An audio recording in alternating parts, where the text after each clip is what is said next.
آج وزیراعظم عمران خان کی حکومت نے قومی اسمبلی سے بجٹ پاس کروا لیا، لیکن آج جب قومی اسمبلی میں بجٹ پیش ہونا تھا تو اسی وقت کراچی میں پاکستان سٹاک ایکسچینج کی عمارت پر چار مسلح دہشت گردوں نے حملہ کیا۔ اس حملے کو سٹاک ایکسچینج کے بہادر گارڈز نے اور موقع پر موجود جو پولیس اہلکار تھے انہوں نے ناکام تو بنا لیا، لیکن اس حملے کی ٹائمنگ نے بہت سے سوالات پیدا کیے ہیں، اور یہ سوال بہت اہم ہے کہ حملہ تو ناکام ہو گیا، لیکن اس حملے کے ذریعے دشمن نے ہمیں کیا پیغام دیا ہے؟ اور ایک طرف دشمن جو ہے وہ ہماری اکانومی پر، ہمارے سٹاک ایکسچینج پر حملے کر رہے، دوسری طرف آج قومی اسمبلی میں حکومت اور اپوزیشن ایک دوسرے سے لڑ رہی تھی، اور اس صورت دیکھ رہے ہیں کہ وفاقی حکومت اور سندھ حکومت کے درمیان بھی محاذرائی میں اضافہ ہو رہا ہے۔ تو اس وقت آج جب کہ ہماری اکانومی پر، ہمارے سٹاک ایکسچینج پر دشمن حملہ آور ہے، کیا ہم افورڈ کر سکتے ہیں وفاقی حکومت اور سندھ حکومت آپس میں ایک دوسرے کے خلاف بیان بازی کریں؟ اور کیا جو وفاقی حکومت ہے اس نے بجٹ تو پاس کروا لیا، لیکن کیا اس کے لیے آنے والے دنوں میں خطرات ختم ہو گئے ہیں؟ اپوزیشن کی آئندہ اسٹریٹجی کیا ہے؟ آج قومی اسمبلی کے اجلاس میں ایک طرف مسلم لیگ نون کے پارلیمانی لیڈر خواجہ محمد آصف اور بلاول بھٹو زرداری نے وفاقی حکومت پر تاڑ توڑ حملے کیے، دوسری طرف حکومت کی طرف سے جو شاہ محمود قریشی صاحب ہیں انہوں نے اپوزیشن کو بھرپور جواب دیا۔ تو آج کے اس پروگرام میں ہم وزیر خارجہ شاہ محمود قریشی سے بھی بات کریں گے، جو وزیر اعلیٰ سندھ ہیں مراد علی شاہ صاحب ان سے پوچھیں گے کہ کیا اس وقت سندھ حکومت اور وفاقی حکومت کے درمیان جو محاذرائی ہے وہ مناسب ہے، اس کا فائدہ اور نقصان کس کو ہوگا؟ اور پارلیمانی لیڈر مسلم لیگ نون کے خواجہ محمد آصف صاحب ان سے پوچھیں گے کہ حکومت نے آج بجٹ پاس کروا لیا، بڑی آسانی سے بجٹ پاس کروا لیا، لیکن آپ وزیر اعظم سے استعفیٰ مانگ رہے ہیں، کیا وہ آپ کے کہنے پہ استعفیٰ دے دیں گے؟ تو آج ہم گفتگو کا آغاز کرتے ہیں وزیر خارجہ جناب شاہ محمود قریشی صاحب سے۔ السلام علیکم شاہ محمود قریشی صاحب۔ جی وعلیکم السلام۔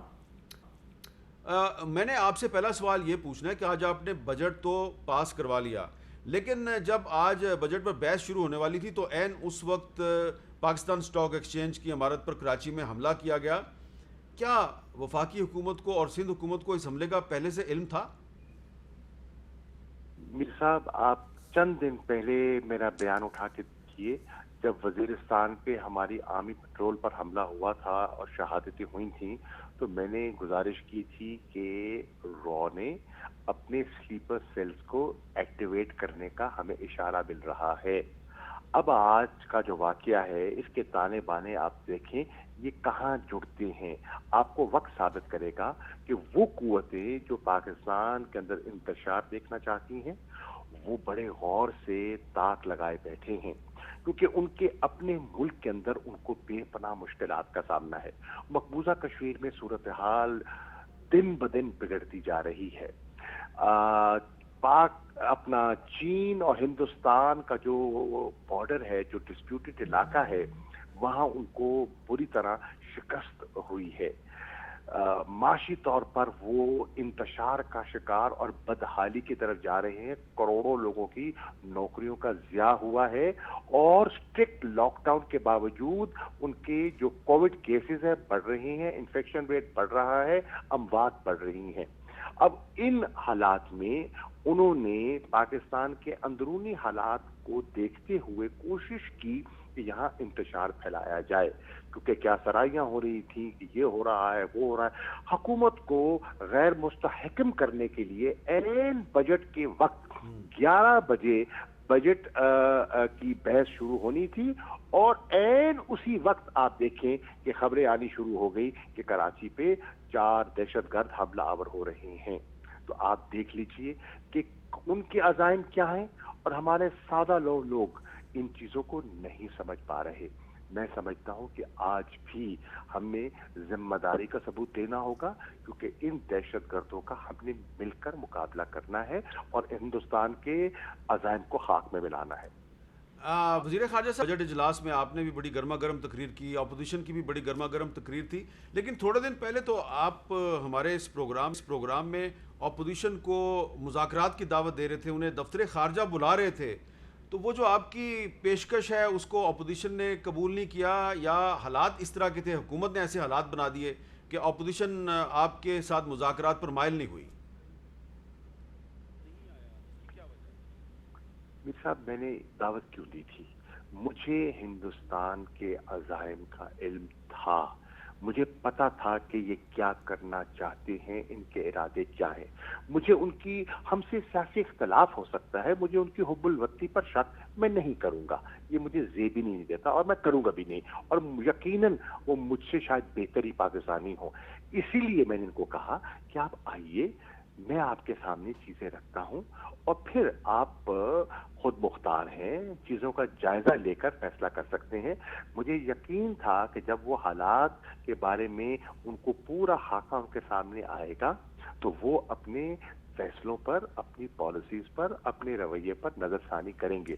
انہوں نے اس دعوت کو، میں نے تو پیش کی، میں نے تو یہاں تک کہا کہ اگر آپ کو آنے میں دقت ہے تو میں آنے کو تیار ہوں، لیکن کوئی ان کی طرف سے خاطر خواہ جواب نہیں ملا۔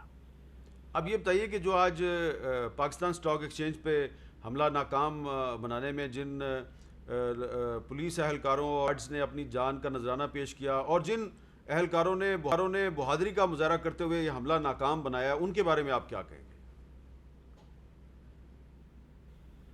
میں سمجھتا ہوں کہ آج کمال ہمت سے انہوں نے یہ کام کیا ہے، خاص طور پر اس سپاہی نے جس نے پہلے ان کو روکا اور اندر جانے میں ان کو ناکامی ہوئی۔ خدا نہ خاصا یہ دہشت گرد اندر چلے جاتے تو نقصان کے امکانات بڑھنے کا اندیشہ تھا۔ انہوں نے 2 دہشت گردوں کو وہاں ہلاک کیا، پھر ہمارے رینجرز نے، ہماری سپاہ نے مل کر ان چاروں کا قلع کما کیا۔ تو یہ بہت بڑی کامیابی ہے، ان کے عزائم کو خاک میں ملایا اور ایک دفعہ پھر ثابت کیا کہ یہ قوم دہشت گردوں کا مقابلہ کرنے کی اہلیت۔ وزیر خارجہ صاحب، آج آپ بجٹ اجلاس میں بہت اہم رول پلے کر رہے تھے۔ آج جو بجٹ تو آپ نے پاس کروا لیا، اب اس کے بعد کہیں منی بجٹ تو نہیں آئے گا؟ دیکھیے میر صاحب، ہم نے تو مشکل حالات میں، بہت مشکل حالات میں، کووڈ کے انوائرمنٹ میں ایک ٹیکس فری بجٹ دیا ہے۔ یقین جانے ہماری خواہش تھی کہ ہم اور بھی کچھ کر سکتے، لیکن مالی وسائل جو ہیں وہ، ان کی ہمیں مشکلات تھیں اور ہیں۔ اب ہماری خواہش یہ ہوگی کہ ہم لوگوں پہ بوجھ نہ ڈالیں، خدا کرے ہم اس کرونا کی وبا سے جلد از جلد آزاد ہو سکیں، تاکہ ملک میں پھر جو معیشت کا پہیہ ہے وہ رواں دواں ہو سکے، ریونیو کلیکشن بہتر ہو سکے اور ہم لوگوں پہ بوجھ نہ ڈالیں۔